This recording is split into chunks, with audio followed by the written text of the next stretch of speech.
Hello D. നിനക്ക് എന്നെയൊക്കെ ഓർമ്മയുണ്ടോ ഡി? പോയിട്ട് ഇന്നാണോ നിനക്കൊന്ന് വിളിക്കാൻ തോന്നിയേ? ഷാ ഷാദി, ഞാൻ എയർപോർട്ടിലുണ്ട്.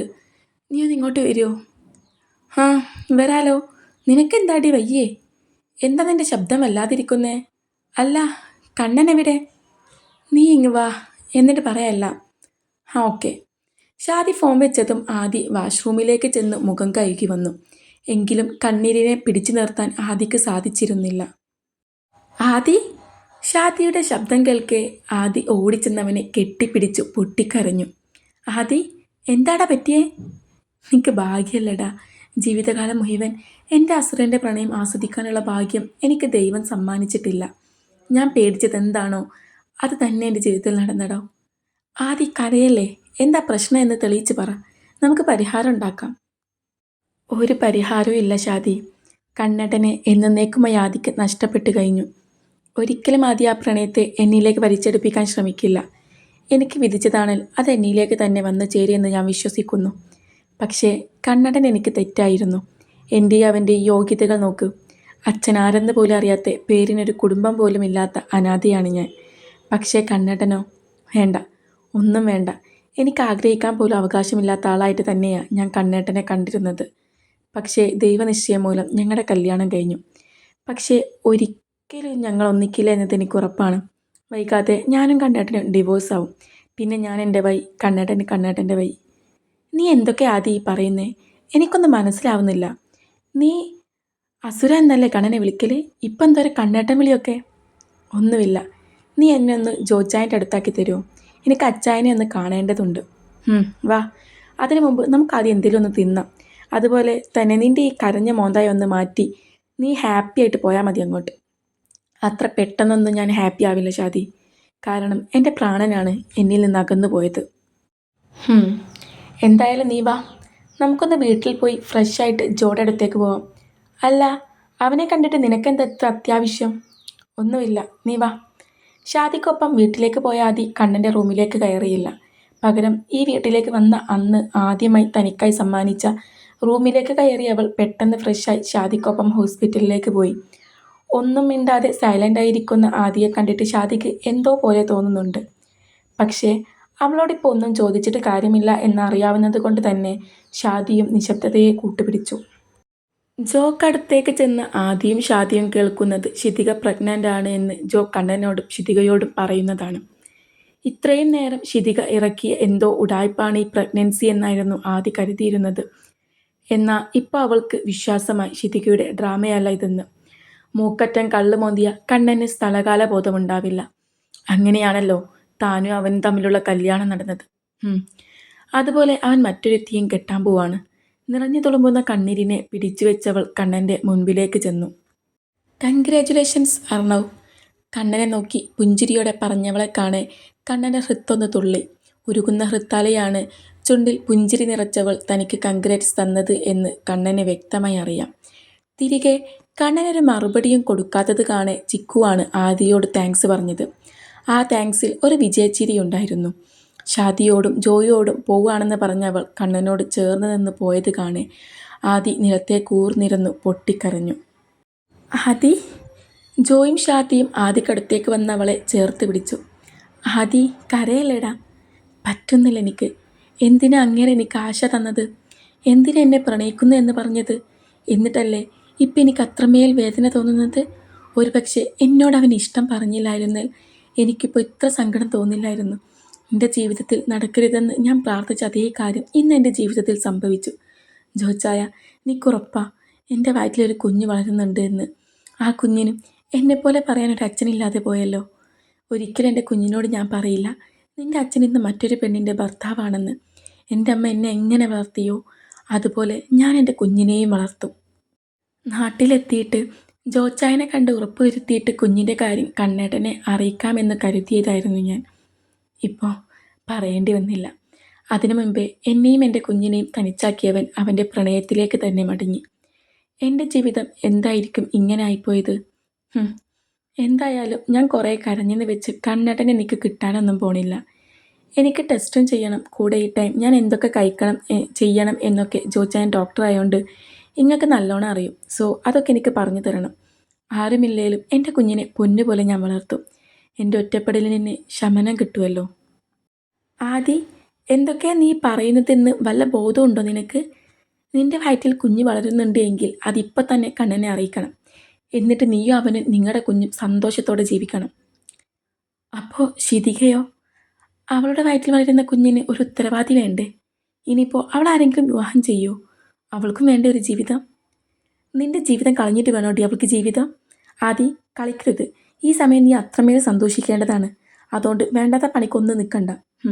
ഞാൻ കണ്ണനെ വിളിച്ചു തരാം, നീ അവനോട് സംസാരിക്ക്. ഷാദി ഫോണെടുത്ത് കണ്ണനെ വിളിക്കാൻ ശ്രമിച്ചപ്പോഴേക്കും ആദി ആ ഫോൺ വാങ്ങി വെച്ചു. ഷാദി, കളിക്കരുത്. ഇതിങ്ങനെയൊക്കെ നടക്കാനാണ് വിധി. അതുകൊണ്ട് കണ്ണനോട് ഈ കുഞ്ഞിനെക്കുറിച്ച് പറയണ്ട, മനസ്സിലായോ? ആദി, ശരിക്കും നിനക്ക് ഭ്രാന്താണോ? അതെ, ഭ്രാന്താണ്. നിങ്ങളുടെ കണ്ണൻ എന്ന് വെച്ചാൽ എനിക്ക് ഭ്രാന്താണ്. ഓൾറെഡി ഒരു തീരുമാനം എടുക്കാൻ പറ്റാതെ നിൽക്കുവാണ് അവൻ. അതിലേക്ക് ഈ കുഞ്ഞിൻ്റെ കാര്യം കൂടി പറഞ്ഞ് അവനെ വട്ടാക്കേണ്ട. ശിതികയാണ് അവൻ സ്നേഹിക്കുന്നത് എങ്കിൽ അവൻ അവൾക്കൊപ്പം പോട്ടെ. അതിലാരും ഇടപെടേണ്ട. അവൻ്റെ ജീവിതമാണ്, അതവനക്ക് ഇഷ്ടമുള്ള പോലെ ജീവിക്കട്ടെ. പിന്നെ ഈ കുഞ്ഞിൻ്റെ കാര്യം കണ്ണനോട് പറയില്ല എന്ന് എൻ്റെ തല തൊട്ട് നിങ്ങൾ സത്യം ചെയ്യണം. ആദി, നിനക്കെന്തോ പറ്റിയിട്ടുണ്ട്. നീ എന്തൊക്കെയാണ് വിളിച്ചു പറയുന്നത് എന്ന ബോധം നിനക്കില്ല. നോക്ക്, കണ്ണൻ നിൻ്റെ ഭർത്താവാണ്, അല്ലാതെ ശിതികയുടേതല്ല. പിന്നെ എന്തിനാ നീ അവരിൽ നിന്നും ഒളിച്ചോടുന്നത്? അറിയില്ല, പക്ഷേ ഞാൻ കാരണം എൻ്റെ അസുരൻ വേദനിക്കരുത് എന്നുണ്ട് എനിക്ക്. ഇപ്പം ഞാൻ ഈ കുഞ്ഞിനെക്കുറിച്ച് പറഞ്ഞാൽ അസുരൻ ഒരിക്കലും സന്തോഷിക്കില്ല. മറിച്ച് ഞാനും ശിതികയും ഒരേ സമയം ഒരേ കാര്യം പറഞ്ഞുകൊണ്ട് ചെന്നാൽ അവൻ്റെ പ്രഷർ കൂടും. അതുകൊണ്ട് ദയവ് ചെയ്ത് ആരും ഈ കുഞ്ഞിനെക്കുറിച്ച് അവനോട് പറയരുത് പ്ലീസ്. ഞാൻ നിങ്ങളുടെ കാല് പിടിക്കാം. നിറമിയാൽ ആദ്യം പറഞ്ഞത് കേൾക്ക് ഇരുവർക്കും വല്ലാത്ത സങ്കടം തോന്നി. താൻ സങ്കടപ്പെട്ടാലും തൻ്റെ ചുറ്റുപാടിനുള്ളവർ സന്തോഷിക്കണം എന്നാണ് ആദിയുടെ ചിന്ത. എന്നിട്ടല്ലേ അവളുടെ സന്തോഷം കളഞ്ഞിട്ട് ശിതികയുടെ സന്തോഷത്തിന് അവൾ വാല്യൂ കൊടുത്തത്. ആദ്യോട് ഇനി എന്തൊക്കെ പറഞ്ഞിട്ടും കാര്യമില്ല എന്നതുകൊണ്ട് തന്നെ തങ്ങൾ കാരണം അവളുടെ വയറ്റിൽ കണ്ണൻ്റെ കുഞ്ഞ് വളരുന്നു എന്ന സത്യം ഇരുവരും കണ്ണനോട് പറയില്ല എന്നവളുടെ തലയിൽ തൊട്ടവർ സത്യം ചെയ്തു. ശേഷം ടെസ്റ്റൊക്കെ ചെയ്ത് കുഞ്ഞിൻ്റെ കാര്യം കൺഫേം ആക്കിയവൾ ജോയോടും ഷാദിയോടും കുറച്ചുനേരം സംസാരിച്ചിരുന്നു. ആദിക്ക് അത്രയ്ക്ക് ഉറപ്പുണ്ടായിരുന്നു തൻ്റെ വയറ്റിൽ ഒരു ജീവൻ്റെ തുടിപ്പ് വളരുന്നുണ്ട് എന്ന്. ഇപ്പോൾ കുഞ്ഞ് വളരുന്നുണ്ട് എന്ന് ജോയും പറഞ്ഞതോടെ ആദിയുടെ മീക്കൾ നിറഞ്ഞു തൂവി. അവൾ പേടിച്ച പോലെ തന്നെ അവളുടെ ജീവിതത്തിൽ സംഭവിച്ചിരിക്കുന്നു. അവൾ അനുഭവിക്കുന്ന ഇതേ വേദന ഒരു കാലത്ത് തൻ്റെ കുഞ്ഞും അനുഭവിക്കേണ്ടി വരുമോ എന്നോർത്തപ്പോൾ ആദിക്ക് വല്ലാത്ത സങ്കടം തോന്നി. താനോ ഒരു കുടുംബവും അച്ഛനുമില്ലാത്തൊരു പെണ്ണ്. അതേ അവസ്ഥ തൻ്റെ കുഞ്ഞിനും വന്നു. അപ്പോൾ തനിക്കേറ്റ പോലെ ഒരുപാട് കുത്തുവാക്കുകൾ കൊണ്ട് തൻ്റെ കുഞ്ഞിനും മുറിവേൽക്കുമോ? ആദിക്ക് വല്ലാത്ത ഭയം തോന്നി. ഒരിക്കലും തൻ്റെ കുഞ്ഞിനോട് കണ്ണനാണ് നിൻ്റെ അച്ഛനെന്ന് ആദി പറയില്ല എന്ന് തീരുമാനിച്ചു. പക്ഷേ അച്ഛനും കുടുംബവും ഇല്ലാത്തതിൻ്റെ പേരിൽ തൻ്റെ കുഞ്ഞ് വേദനിക്കരുത് എന്നവൾ മനമൊരുക്കി ദൈവത്തോട് പ്രാർത്ഥിച്ചു. എത്രയൊക്കെ തങ്ങളോട് ചിരിച്ച് സംസാരിക്കാൻ ആദി ശ്രമിക്കുന്നുണ്ടെങ്കിലും അവളുടെ ഉള്ളിലെ തീക്കനൽ എത്രത്തോളം ഉണ്ടെന്ന് തങ്ങൾക്ക് അളക്കാൻ പറ്റില്ലെന്ന് പോലും ജോക്കും ഷാദിക്കും തോന്നി.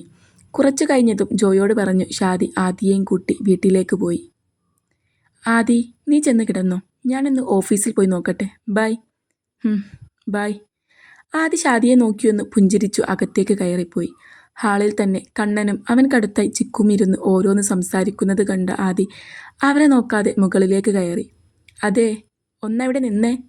ചിക്കു വിളിച്ചത് കേൾക്ക് അവിടെ നിന്നവൾ കണ്ണുകൾ ഇറുകെ ചിമ്മി തുറന്നു ശ്വാസം ആഞ്ഞു വലിച്ചു. ഒലിച്ചിറങ്ങുന്ന കണ്ണീർ തുടച്ചു മാറ്റിയവൾ തിരിഞ്ഞു ചിക്കുവിനെ നോക്കി. എവിടെയായിരുന്നു നീ ഇത്രയും നേരം?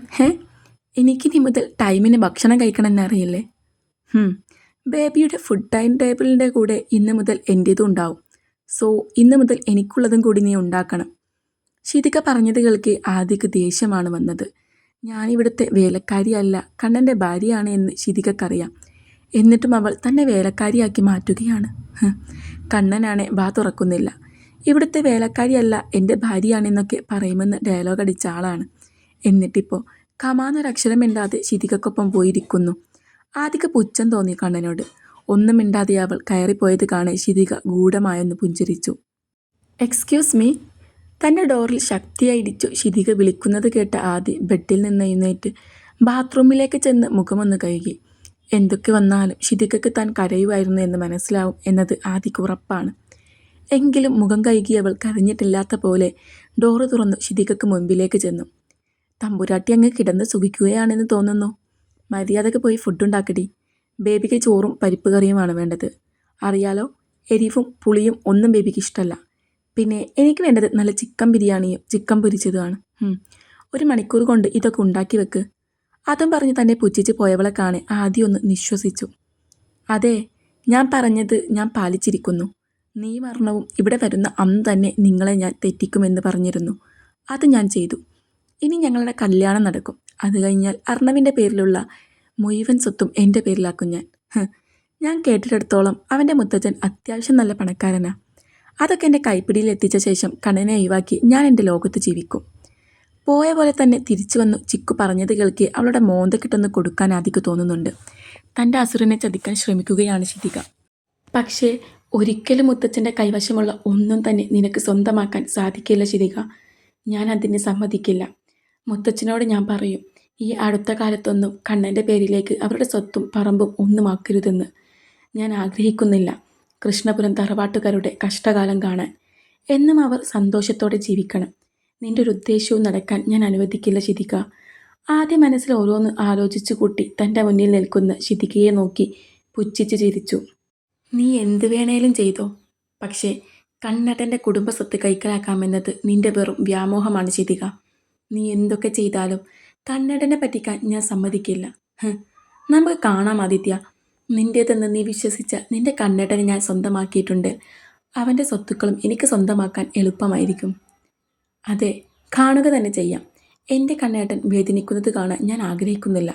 അതുകൊണ്ട് നിന്റെ ആഗ്രഹത്തെ ഞാൻ ഇല്ലായ്മ ചെയ്തിരിക്കും. ആരുടെ കണ്ണേട്ടൻ? നാട്ടിലെത്തിയതിന് ശേഷം നിന്നെ ഒന്ന് തിരിഞ്ഞു പോലും നോക്കാത്ത അവനാണോ നിന്റെ കണ്ണേട്ടൻ? എൻ്റെ അസുരൻ എന്നെ നോക്കണമെന്നൊന്നുമില്ല എനിക്ക്. അവൻ ചാർത്തിയ ഈ താലിയുണ്ടല്ലോ, അത് ഈ കഴുത്തിൽ കിടക്കുന്ന കാലമത്രയും എൻ്റെ അഹങ്കാരവും ധൈര്യവും സന്തോഷവും എല്ലാം ഇതാണ്. ഓ, അപ്പോൾ അതിങ്ങ് വലിച്ചുരിയെറിഞ്ഞാൽ ആദിത്യ വെറും 0 ആയി മാറുമല്ലേ? പുച്ഛത്തോടെ അതും പറഞ്ഞ് തൻ്റെ താലിയിലേക്ക് കൈനീട്ടിയവളെ കാണെ ആദിയെ ദേഷ്യം നുരഞ്ഞു പൊന്തി.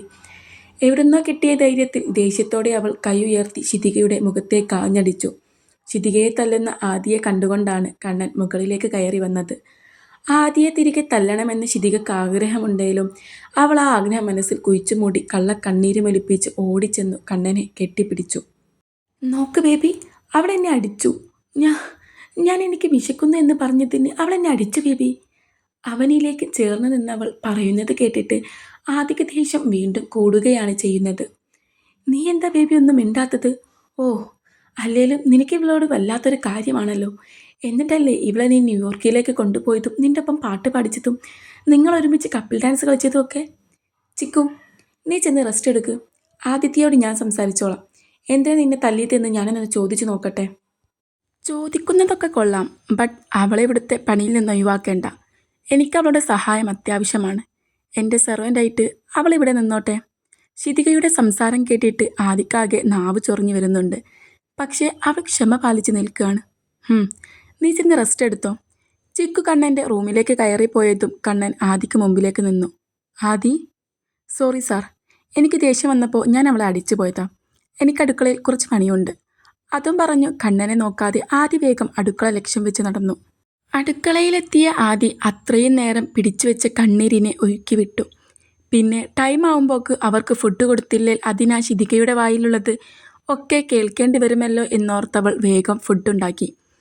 അന്ന് മുതൽ ആ വീട്ടിലെ സെർവൻ്റായി ആദി ജീവിക്കേണ്ടി വന്നു. ഓരോ പണിയും ചെയ്തവൾ വല്ലാതെ ക്ഷീണിക്കുന്നുണ്ടായിരുന്നു. ഭക്ഷണം പറ്റാതെ ഛർദ്ദിച്ചും പണിയെടുത്ത് ക്ഷീണിച്ചും കിടക്കുന്നവളെ കാണെ ഷാദിക്കും ചോക്കും സങ്കടം വന്നു. മതി നീ ഈ വീട്ടിലെ പട്ടിപ്പണിയെടുത്തത്. ഞങ്ങൾ 2 പേരും ഏതായാലും കുറച്ച് ദിവസത്തേക്ക് നാട്ടിലേക്ക് പോകാൻ തീരുമാനിച്ച് നിൽക്കുകയാണ്. കൂടെ നീയും പോരും. ഇവിടെ കിടന്ന് നീ ഇങ്ങനെ കഷ്ടപ്പെടേണ്ട. ജോ ആദിയെ നോക്കി പറഞ്ഞത് കേൾക്കെ അവളുടെ മീകൾ വിടർന്നു. നാട്ടിലെത്തിയ യദുവിനെയും മുത്തച്ഛനെയും കാണാമല്ലോ എന്ന സന്തോഷമാണ് അവൾക്ക്.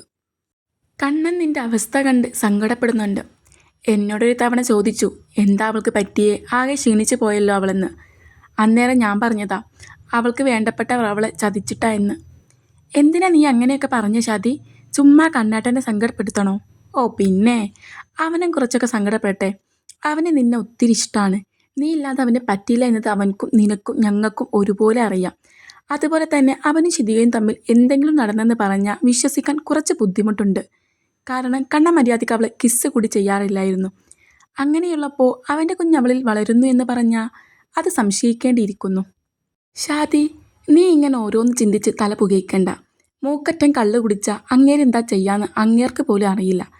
അങ്ങനെ ഒരു ദിവസം എൻ്റെ റൂമിലും വന്നതാ.